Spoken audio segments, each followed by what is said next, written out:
السلام علیکم۔ کتاب سٹوریز چینل میں نئے آنے والے دوستوں کو خوش آمدید کہتے ہیں۔ میرا نام ماریہ ہے۔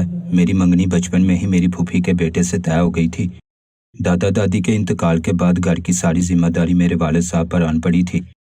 وہ گھر کے بڑے تھے اور سارے معاملات وہی دیکھتے تھے۔ سب بہن بھائی ان کی رائے کا بہت احترام کرتے۔ پھوپھی کی شادی بھی والد صاحب نے اپنے جاننے والے سے ہی کی تھی۔ پھوپھا سرکاری نوکری کرتے تھے لیکن طبیعت کے رنگین مزاج تھے۔ جب میں نے گریجویشن مکمل کر لی تو پھوپھی نے ابو سے میرے رشتے کی بات کی۔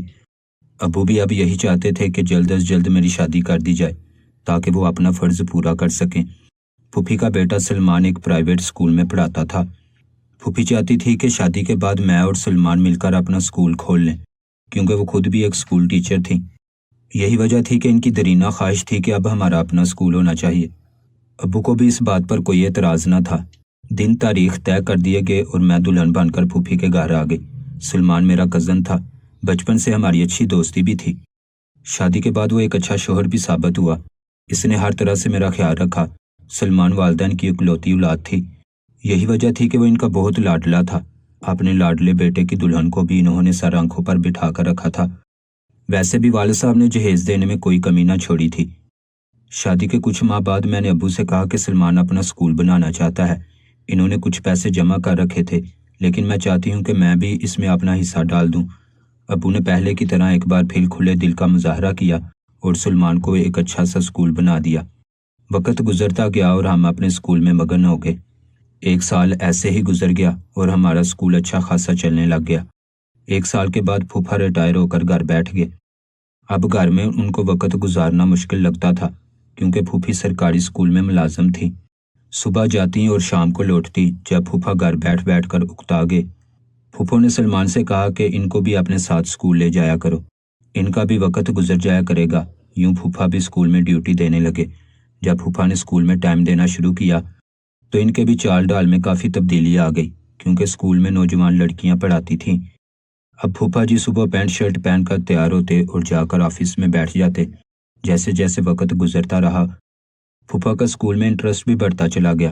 ویسے بھی ایک تو پھوپھا پڑھے لکھے تھے، دوسرا سب لوگ جانتے تھے کہ یہ سلمان کے والد ہیں۔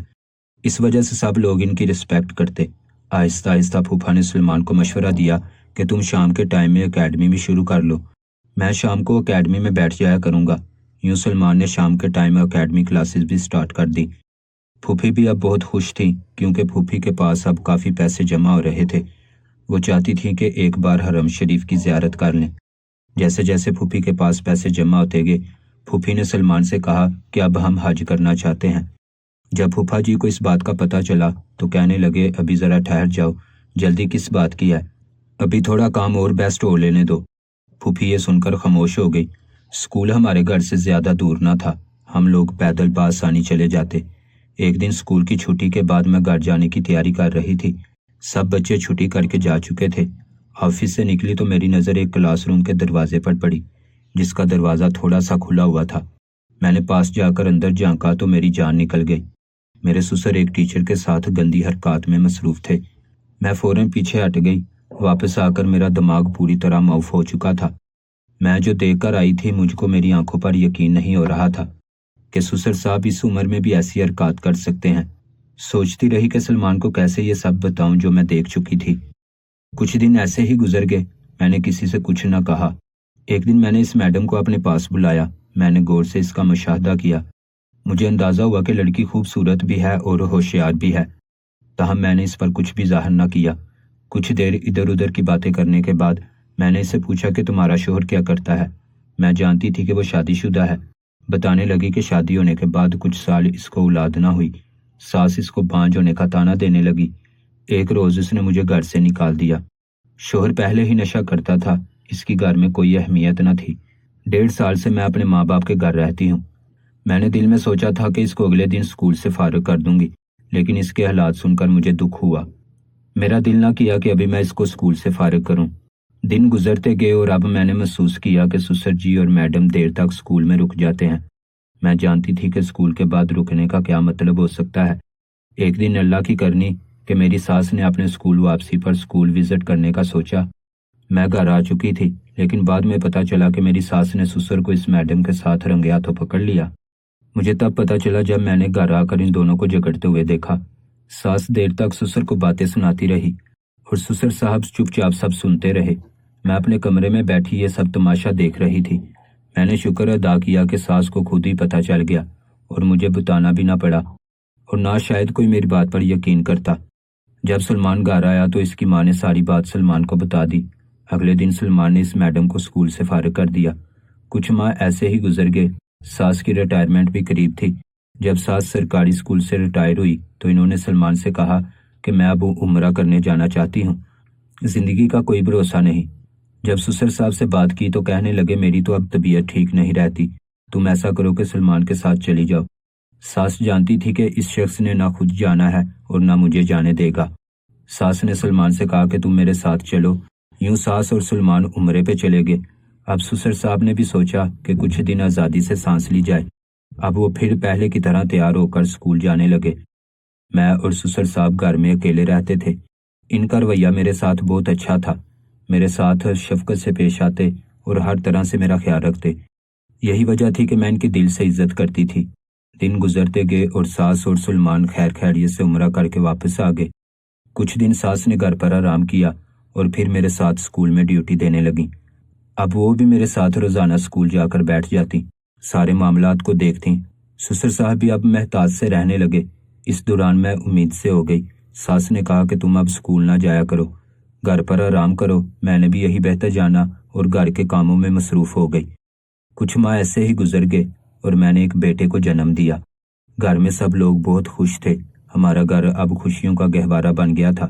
روپے پیسے کی کمی نہ تھی، گھر میں ہر طرح کا سکون میسر تھا۔ ایک دن میری ساس جب سکول سے واپس آئی تو ان کی طبیعت اچانک خراب ہو گئی۔ سلمان جلدی سے ان کو ہاسپٹل لے گئے، لیکن قدرت نے ان کو موقع نہ دیا۔ شاید ان کی اتنی ہی زندگی لکھی تھی اور وہ ہم سب کو روتا چھوڑ کر اس دنیا سے چلی گئی۔ ساس کے جانے کے بعد میں ہر طرح سے ساس اور سسر کا خیال رکھنے لگی، کیونکہ میرے سوا اب ان کا کوئی نہ تھا۔ سسر صاحب نے بھی کچھ دن ان کا غم منایا اور پھر اپنی زندگی میں مگن ہو گئے۔ میں اب زیادہ وقت گھر پر ہی گزارتی، کیونکہ مجھے سارا دن اپنے بچے کے ساتھ رہنا پڑتا۔ سکول کے سارے معاملات اب سلمان یا سسر صاحب دیکھتے تھے۔ مجھے کچھ خبر نہ تھی کہ کون کیا کرتا ہے۔ ایک دن سلمان نے بتایا کہ جس میڈم کو سکول سے نکالا تھا، ابو نے اس کو دوبارہ سکول میں رکھ لیا ہے۔ وہ کہہ رہے تھے کہ بہت مجبور لڑکی ہے۔ میں یہ سن کر خاموش ہو گئی۔ سسر صاحب کے آگے کون بول سکتا تھا؟ ویسے بھی اب ان کو روک ٹوک کرنے والا کوئی نہ تھا۔ جس کا ڈر تھا وہ اب دنیا سے جا چکی تھی۔ 2 سال ایسے ہی گزر گئے۔ ایک دن شام کا وقت تھا کہ وہی میڈم جس کو سسر صاحب نے دوبارہ رکھا تھا وہ ہمارے گھر آ گئی۔ میں نے اسے بٹھایا اور چائے بنائی۔ میں نے محسوس کیا کہ وہ کچھ کہنا چاہتی ہے۔ میں نے اس کے چہرے کے تاثرات دیکھتے ہوئے کہا، بولو کیا بات ہے جو تم کرنے آئی ہو؟ پھر اس نے جو بتایا وہ خبر سن کر میرے اوسان خطا ہو گئے۔ کہنے لگی، جب آپ کی ساس فوت ہوئی آپ کے سسر نے مجھے دوبارہ سکول جوائن کرنے کا کہا تھا، پھر میں نے سکول جوائن کر لیا۔ آہستہ آہستہ ہم دونوں ایک دوسرے میں اتنا ملوث ہو گئے کہ اب میں ان کے بچے کی ماں بننے والی ہوں۔ میں ان کے کہنے پر اپنے شوہر سے طلاق بھی لے چکی ہوں۔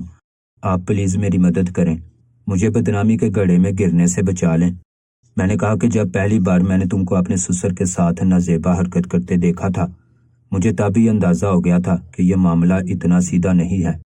یہ سن کر وہ شرمندہ ہو گئی اور نظریں جھکا لیں۔ میں نے کہا، اچھا اب مجھ سے کیا چاہتی ہو؟ کہنے لگی، آپ میری ان سے شادی کروا دیں۔ میں نے کہا، کیا سسر صاحب کی بھی یہی مرضی ہے؟ وہ کہنے لگی، جی میں ان کی اجازت سے ہی آپ کو ملنے آئی ہوں۔ میں ساری بات سمجھ چکی تھی۔ میں نے کہا، اچھا تم جاؤ، میں سلمان سے بات کر کے دیکھتی ہوں۔ اب میں سمجھ چکی تھی کہ سسر صاحب بیٹے کے سامنے کچھ ظاہر نہیں کرنا چاہتے، اسی لیے انہوں نے مجھے ملوث کیا ہے۔ کچھ دن کے بعد میں نے سلمان سے بات کی کہ پھوپھو کے فوت ہونے کے بعد اب انکل بہت اکیلے ہو گئے ہیں۔ آخر وہ بھی انسان ہے، ویسے بھی وہ ابھی جوان ہے، ہمیں چاہیے کہ ان کی شادی کروا دیں۔ میری بات سن کر وہ حیران ہو گیا۔ کہنے لگا، یہ کیسی باتیں کر رہی ہو؟ میں نے کہا، ٹھیک کہہ رہی ہوں۔ پھر کچھ دن میں نے سلمان کو راضی کر لیا اور سدرا میڈم کو دلہن بنا کے گھر لے آئے۔ وقت سے پہلے ہی میں نے اس کو بدنامی سے بھی بچا لیا اور سسر صاحب بھی اب میری پہلے سے زیادہ عزت اور احترام کرتے ہیں۔ بے شک اللہ کے ہر کام میں حکمت ہوتی ہے۔